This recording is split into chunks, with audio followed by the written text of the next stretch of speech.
Hey everyone, welcome back to City Sewers. I've been dreading making this video, but it's something that has to be done, and so we're gonna do it.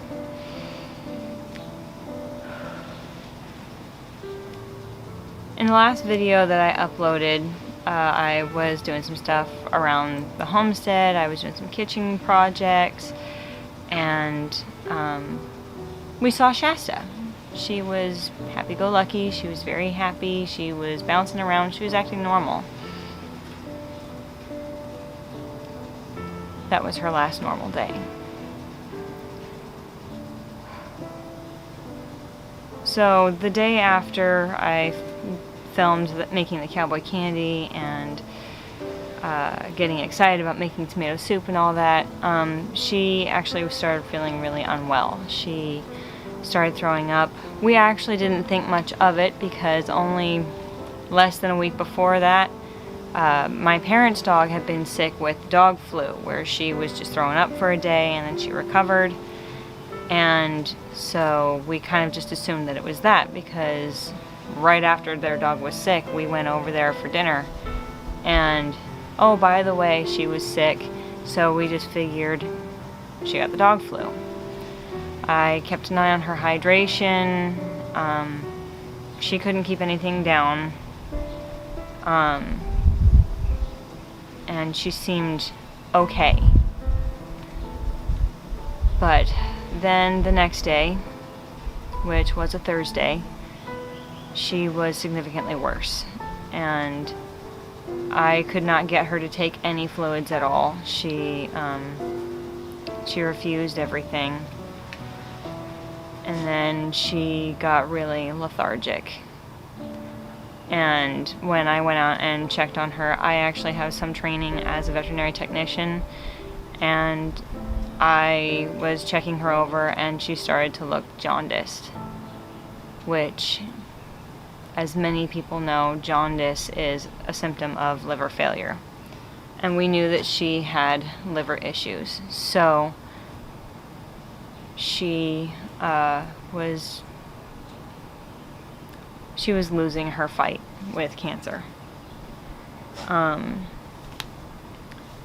We called the vet, we made an appointment, and we had a couple of hours to be with her. And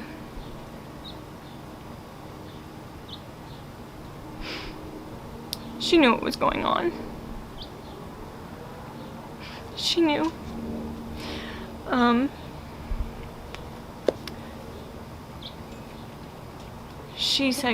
She said goodbye.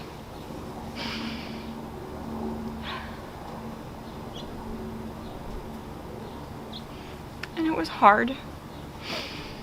But honestly, when it's time to lose a dog, it was the best possible way, in that it wasn't long. She didn't have a long time of suffering and feeling sick. It was only a couple of days. And we all got to say goodbye, including her, so that by the time we were at the vet, she was ready. But it's been hard.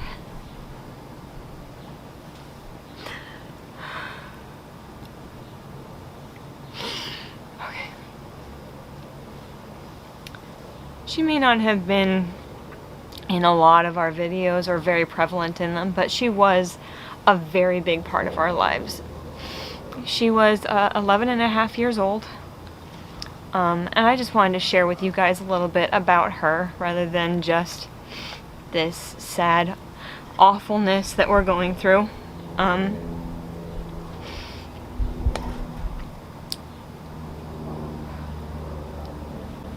I got Shasta from a rescue. I found her actually online. The picture that drew me to the litter of puppies was actually not a picture of her. It was a picture of her brother. When I contacted the rescue, they said that the blue pup was already spoken for, but they had all the red pups, and they were doing a like a meet and greet for the puppies. And that was all the way in Sacramento, which is about an hour and a half to 2-hour drive from here. And I drove all the way out there, and I just went in with the mindset of whatever dog chooses me, that'll be my dog. And she chose me. When they brought the puppies in, they had like just woken up from a nap. She was maybe 6 weeks old, and she came toddling out, and roly-poly, adorable puppy, and she just came and she plopped in my lap, and she flopped back against my chest, and she was just like, okay, I'm here, now pet me. And I was like, where do I sign? This is my dog. So we had to wait until she was old enough to come home, but and then we had her for 11 and a half years. And she was silly. David always used to say that she was the dumbest smart dog that he ever knew, because Queensland Heelers or Australian cattle dogs are extremely intelligent, and I mean, she was puzzle solving smart, but then she would just be so clueless when you're trying to call her, and she's just in La La Land. But she was 1 year old when we had our first child, Nathan, and every time he cried, she would come thundering into the room. What's happening? What's wrong? What's wrong with the baby? And when I put him on the floor on a blanket, she would lay with him and guard him. But this dog was the dog that did not like her feet being touched. And as soon as he got mobile and he started grabbing at her, she was like, oh, this isn't fun. But she loved the kids. She loved us. She was amazing. She went backpacking in her later years. I think we took her up when she was 9 for the first time. And she did it. She hiked 7 miles, I think, or so, straight up a mountain. And she did great. She went all the way up to a glacier the next year. It was harder, but yeah, she was tough, and she was strong, and she was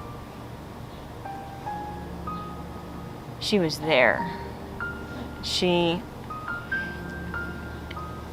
was my dog. At the end of the day, she was my dog. She was not a very snuggly, cuddly dog, but on the days that she was snuggly, cuddly, she usually turned to me for those. And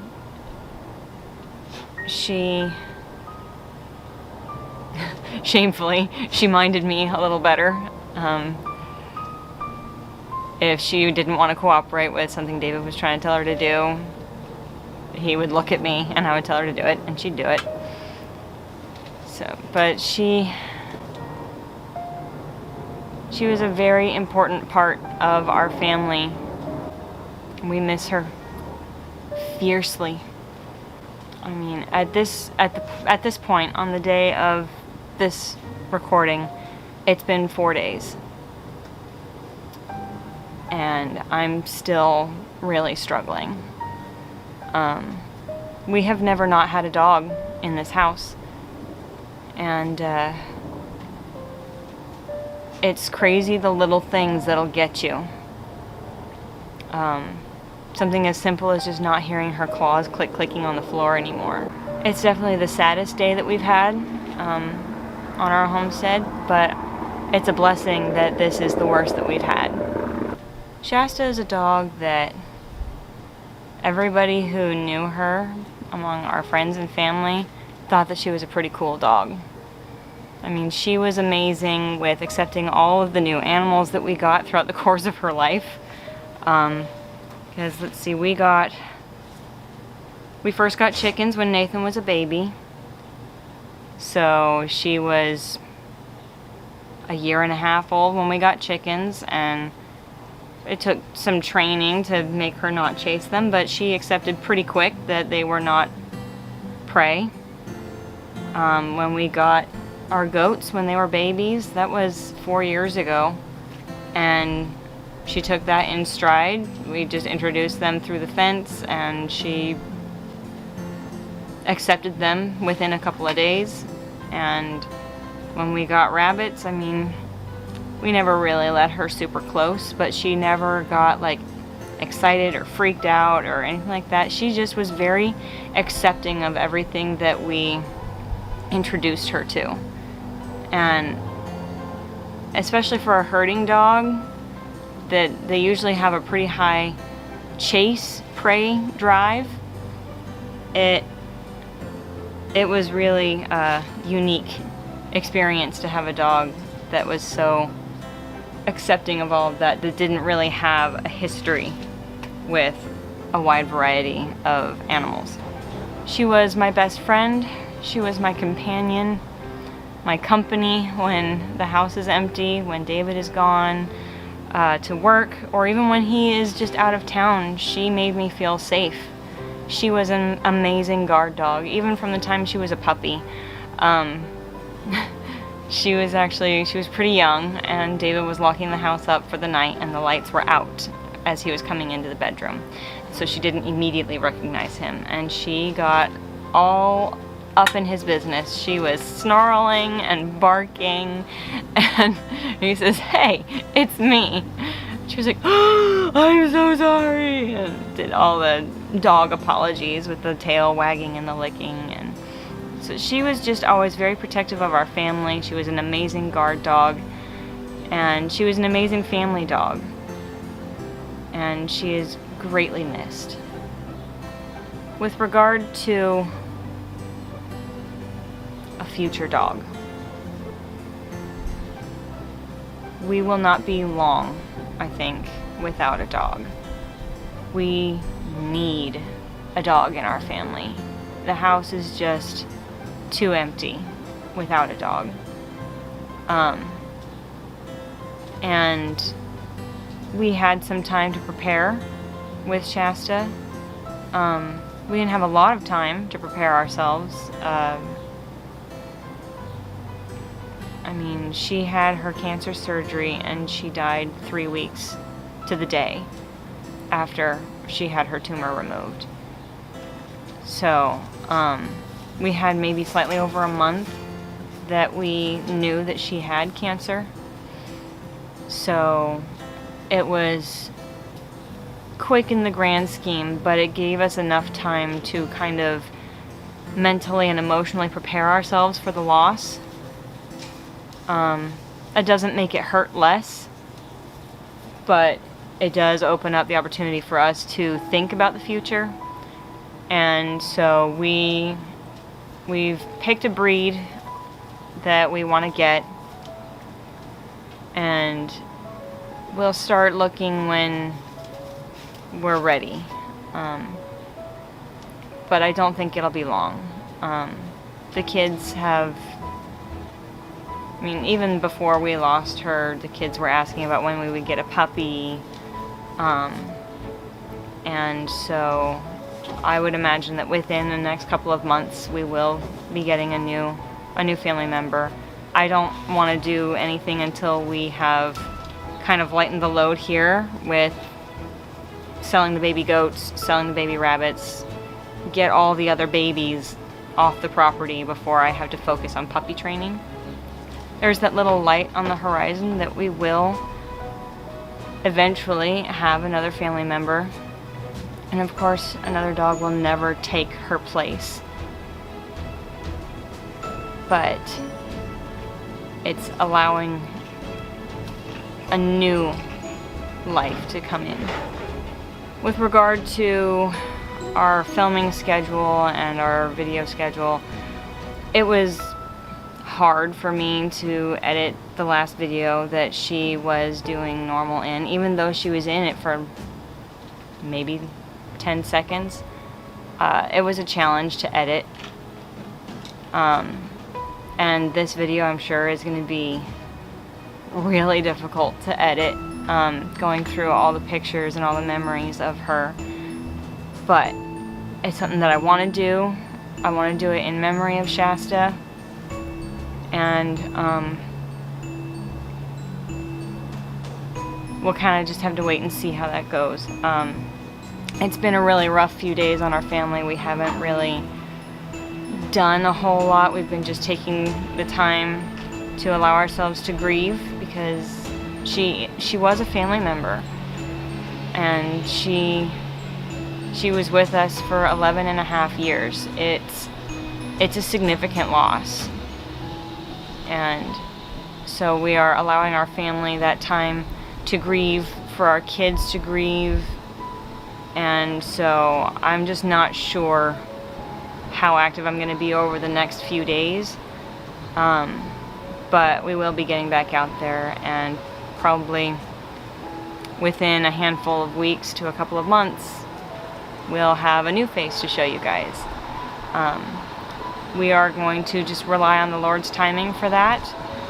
We don't want to rush into getting a dog just for the sake of having a dog. We want there to be that emotional connection like I had with Shasta, where it was just that immediate, this is my dog, this is my owner, like just have that moment of clarity. So we're going to take our time, and if it happens quick, then it happens quick, and if it takes a while, then it takes a while. It's all in the Lord's timing.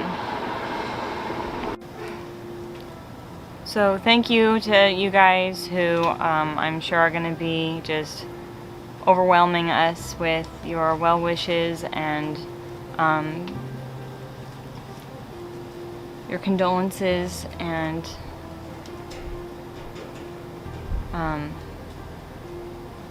thanks for watching this tribute video to Shasta. It means a lot to me that you guys watched this, and that you shared a little bit in how awesome Shasta was. She had a middle name. Her full name was Shasta Marie. I'm not really sure why Marie, but it became a thing where I would talk to her and just say, Shasta Marie. And it was just, yeah, anyway. So, thank you for watching this video, and for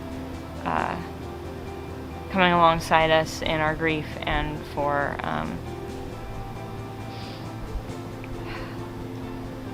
your support. We really appreciate it. As always, this is your urban nerd with a goat herd, saying that you can grow where you're planted, even in the midst of grief.